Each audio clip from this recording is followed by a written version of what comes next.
Hello बच्चों, आज जो अपने टॉपिक लेके आए हैं वो छोटा सा टॉपिक है प्रतिस्थापन विधि, जो क्लास 10th में मोस्टली ये क्वेश्चन पूछा जाता है। 5 नंबर का क्वेश्चन आता है बोर्ड के एग्जाम में। तो मैं यहाँ पे ओनली छोटा सा टॉपिक लेके आई हूँ प्रतिस्थापन विधि। तो उसको अपने कैसे हल करते हैं, मतलब प्रतिस्थापन विधि से इसमें दो चर है एक्स और वाई, यानी प्रतिस्थापन विधि से अपने को एक्स और वाई के क्या करने हैं, मान ज्ञात करने हैं। ठीक है बच्चों, अब एक्स वाई के मान कैसे ज्ञात करते हैं। अब मान लो ये फर्स्ट इक्वेशन है अपनी और ये क्या है, सेकंड इक्वेशन है। दो इक्वेशन होगी। अब इसमें से दोनों में से मान लो मैंने कोई भी एक इक्वेशन ले ली। मान लो मैं यहाँ पे फर्स्ट ले रही हूँ, क्या 2x - 2y = 1 है। यहाँ पे चाहे x की वैल्यू फाइंड कर लो, चाहे y। मैं मान लो यहाँ पे x की वैल्यू ज्ञात कर रही हूँ, तो ये 1 है, इधर आके किस में हो जाएगा, प्लस का हो जाएगा। ये अपनी क्या बन गई, एक प्रकार की तीसरी समीकरण बन गई। यानी ये फर्स्ट है, ये सेकंड है। मैंने फर्स्ट से ये तीसरी समीकरण बनाई, तो ये जो x का मान है मैं सेकंड समीकरण में रखूँगी। यानी x का मान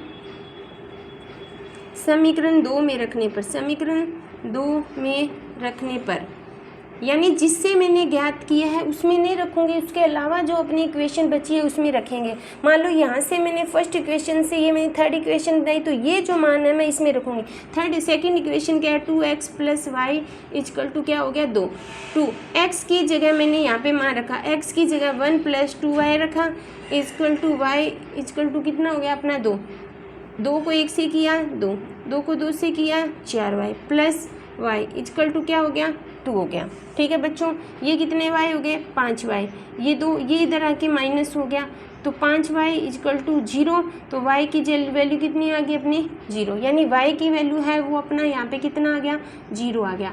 अब अपने को x का मान ज्ञात करना है, तो कैसे करेंगे। ये जो y का मान है वो समीकरण 3 में रखने पर, यानी y का मान इक्वेशन 3 में रखने पर, इक्वेशन 3 था कि थी x 1 + 2y, यानी x 1 + 2 = 0। यानी x का मान कितना आ गया, 1। यानी x का मान अपना 1 आया है, y का मान कितना है, 0। ये मान अगर मैं इसमें रखूँगी तो समीकरण अपनी क्या होगी, संतुष्ट होगी। तो इस हिसाब से अपने प्रतिस्थापन का मतलब होता है प्रतिस्थापन। स्थापन का मान एक मान दूसरे में स्थापित कर देना या दूसरे में रख देना, उससे अपने x और y के मान ज्ञात करते हैं।